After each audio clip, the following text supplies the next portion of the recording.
My name is Chuck Clayton, and I'm the author of the book, The Rediscovery of Common Sense. It's a guide to the lost art of critical thinking. Critical thinking and the stock market meltdown, the four most important things that you need right now.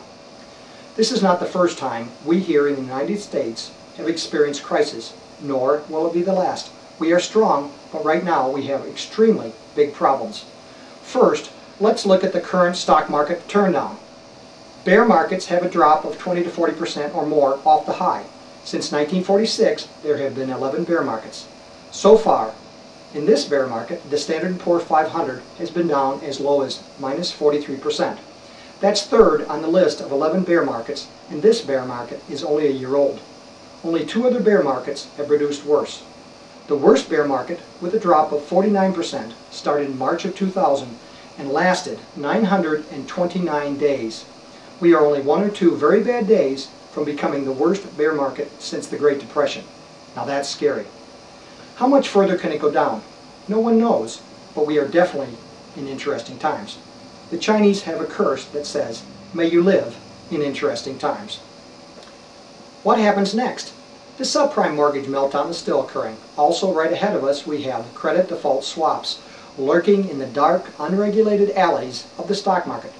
Credit default swaps are an instrument most people never even heard of just a couple of months ago.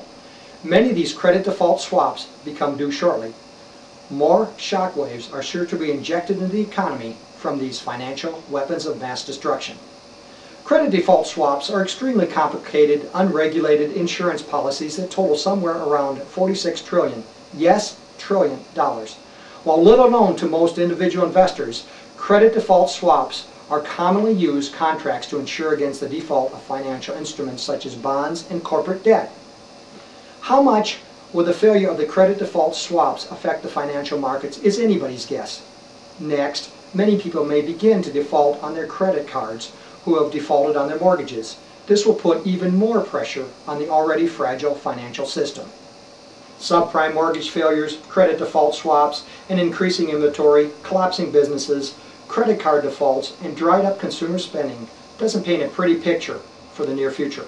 Fortunately, many governments are paying attention and scrambling to save the economies of the world.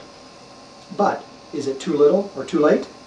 What will the stock market do? Who knows? Should you be in or out? Only you know the answer to that question.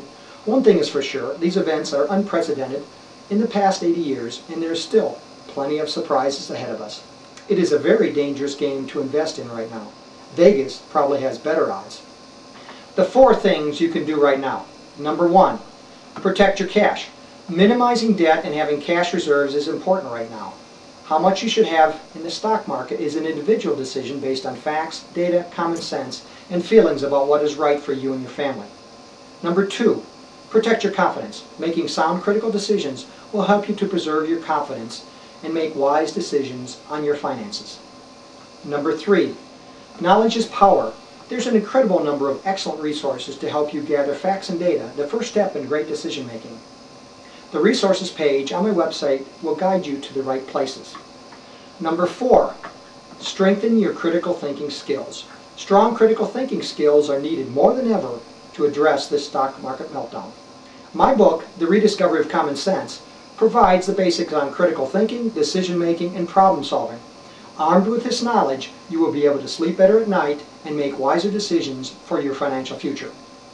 I hope this information has been of some help. My name again is Chuck Clayton, and if you would like to learn more, please see me at my website, www.chuckclayton.com.